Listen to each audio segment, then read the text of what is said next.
तो खबरदार में विश्लेषण की शुरुआत हम इन तस्वीरों से करते हैं जो अपने आप में तालिबानियों के आतंकी कैरेक्टर का सर्टिफिकेट है। पहली तस्वीर अफगानिस्तान के न्यूज स्टूडियो की है। एक बार को ये तस्वीरें देखकर ये लग सकता है कि ये किसी फिल्म का सीन है, लेकिन असलियत में ये अफगानिस्तान की तालिबानी ट्रेजेडी है और अफगानी मीडिया का तालिबान एडिशन है। न्यूज स्टूडियो में हथियारों से लैस तालिबानी डरा हुआ एक न्यूज एंकर, जिसे ये पता है कि एक बात इधर से उधर हुई, जरा सी भी गलती हुई तो चारों तरफ खड़े तालिबानी अपनी गोली से न्यूज एंकर की बोली को हमेशा के लिए बंद कर सकते हैं। अफगानिस्तान में टीवी इंटरव्यूज का ये नया दौर है। इस वीडियो में जो स्टूडियो आप देख रहे हैं वहां एक कार्यक्रम चल रहा है जिसमें हथियारों के साथ कम से कम 8 तालिबानी आतंकवादी एंकर को घेर कर खड़े हुए हैं। उनकी बंदूकों का निशाना सीधे एंकर है और नजरें इन्हीं 8 में से एक तालिबानी के इशारे पर। इस एंकर का नाम है मीरवाइज हैदरी हकदूस्त, जो एक डिबेट शो पेश करते हैं, लेकिन तालिबानियों की एंट्री के बाद उन्हें इस्लामिक अमीरात ऑफ अफगानिस्तान का स्टेटमेंट पढ़ना पड़ा। जाहिर है तालिबानी अधिकारी और उसके साथियों को इस टीवी कार्यक्रम का हिस्सा बनने के लिए किसी की इजाजत की जरूरत नहीं थी। इनके हथियार ही इनका एक्सेस कार्ड बन गए। गन पॉइंट पर खबरें पेश कर रहे इस न्यूज एंकर ने कार्यक्रम की शुरुआत में कहा कि इस्लामिक अमीरात चाहता है कि जनता उसका साथ दे और किसी को भी डरने की जरूरत नहीं है। वीडियो के एक हिस्से में स्टूडियो का बैकग्राउंड दिखाई देता है जिसमें पीस स्टूडियो लिखा हुआ है। आप कह सकते हैं कि यह डर से भरी एक ऐसी शांति है जिस पर तालिबान का ठप्पा लगा हुआ है। तालिबानियों का झंडा भी सफेद रंग का है जिसे शांति का प्रतीक कहा जाता है, लेकिन तालिबानी शांति जरा दूजी किस्म की है। तालिबानी आतंकी पूरे अफगानिस्तान को खामोश कर देना चाहते हैं। उन्हें अपने चारों तरफ गन पॉइंट वाली शांति चाहिए। आदेशों को बिना सोचे समझे मानने वाला आज्ञाकारी दिमाग चाहिए, झुके हुए सिर चाहिए और गन पॉइंट वाला सलाम चाहिए। अब दूसरी तस्वीर देखिए। यह तस्वीर साफ साफ गवाही दे रही है कि तालिबान की सत्ता ने कैसे आतंकवादियों को फ्री पास दे दिया है। यह वीडियो नंगरहार का है। इसमें जो आतंकी दिख रहा है उसका नाम है डॉक्टर अमीन उल हक। ये तोरा बोरा में ओसामा बिन लादेन की सिक्योरिटी का इंचार्ज था। ये अब अफगानिस्तान में तालिबानियों की चूंकि सत्ता आ गई है तो ये पूरी शान के साथ अपने प्रांत में लौट आया। यानी संदेश साफ है कि आतंकवादियों को अफगानिस्तान में चिंता करने की कोई जरूरत नहीं, क्योंकि उन्हें पता है कि तालिबानी सत्ता उन्हें पलकों पर रखेगी, पूरी सेवा करेगी। तीसरी तस्वीर ये भी दिखाते हैं जिसमें अफगानिस्तान की त्रासदी का एक ट्रेलर आपको दिखाई देगा। इन तस्वीरों में रॉकेट लॉन्चर का हमला नहीं है, बल्कि अपने देश की शांति और सौहार्द नष्ट होने के बाद एक एक निवाले के लिए संघर्ष करते लोग हैं। इन तस्वीरों में बारूद वाली एयर स्ट्राइक नहीं है, इनमें भूख वाली स्ट्राइक है। काबुल और उसके आसपास के इलाकों से जो रिपोर्ट्स आ रही हैं वो बताती हैं कि वहां बड़ी संख्या में ऐसे लोग हैं जो दर दर की ठोकरें खा रहे हैं, मूलभूत जरूरतों के लिए संघर्ष कर रहे हैं।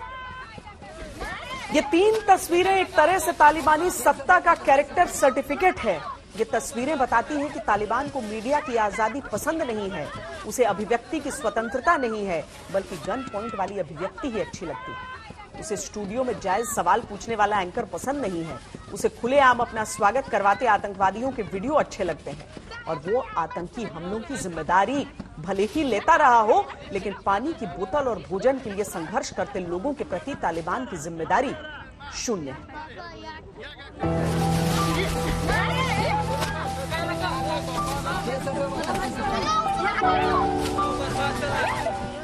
इधर तालिबान ने सत्ता झपटी, उधर रोटियां झपटने की मजबूरी मुंह खोलकर सामने खड़ी हो गई।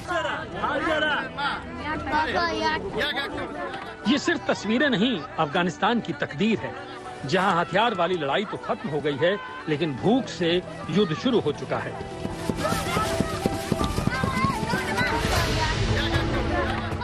आतंक से जंग के नाम पर अफगानिस्तान की किस्मत के साथ जो क्रूर मजाक हुआ है, ये तस्वीरें उसी का नतीजा हैं। इस जंग में सबने अपना अपना हिस्सा बांटा। 2 दशकों तक अमेरिका ने आतंक से लड़ाई में अपने हिस्से का लाभ कमाया।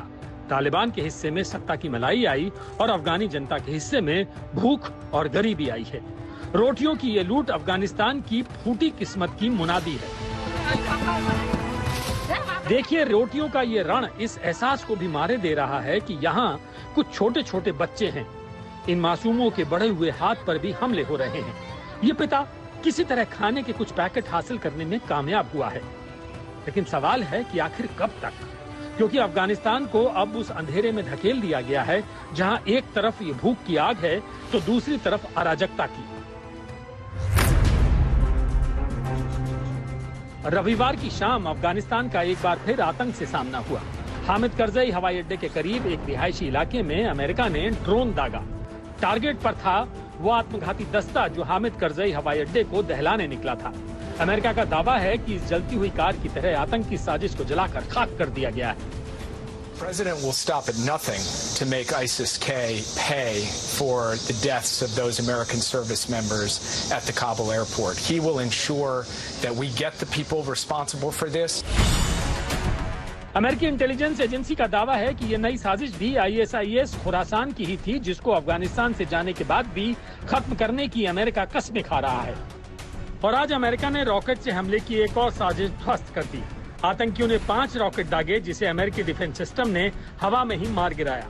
रॉकेट से भरी एक कार को भी टारगेट पर धुआं कर दिया गया। According to eyewitnesses, rockets struck Salim Karwan Barhat. We are at last and building was hit by rocket and was partially damaged. America कह रहा है कि अफगानिस्तान छोड़ दिया तो क्या, आतंकियों को नहीं छोड़ेंगे। जब चाहें जैसे चाहें चीथड़े उड़ाते रहेंगे, लेकिन इस लड़ाई में भी चीथड़े तो अफगानियों की उम्मीदों के ही उड़ेंगे। एयरपोर्ट की तरफ से जो 2 फायर हुए रॉकेट के उस नाकाम कर दिया है, लेकिन जो फायरिंग घरों के बीच है और आप भी देख रहे हैं कि एक सड़क के बीच जो एक गाड़ी था, ये भी कंफर्म नहीं कि गाड़ी के अंदर कोई था या नहीं, और गाड़ी पूरी तरफ से आग में जल गया है। 5 रॉकेट जो काबुल सिटी में एक नजदीक प्लेस है खैर खाने के नाम पे, उस तरफ से एक गाड़ी के जरिए से फायरिंग हो गई है। रविवार को अमेरिकी एयर स्ट्राइक का ये आफ्टर इफेक्ट भी देखिए और समझिए।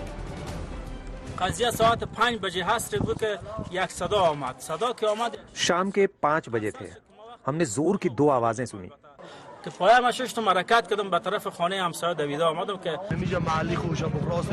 अचानक एक रॉकेट आया और घर से टकराया। कई लोग मारे गए।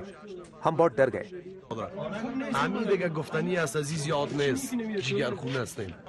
मैं घर की छत पर था, तभी रॉकेट की आवाज आई।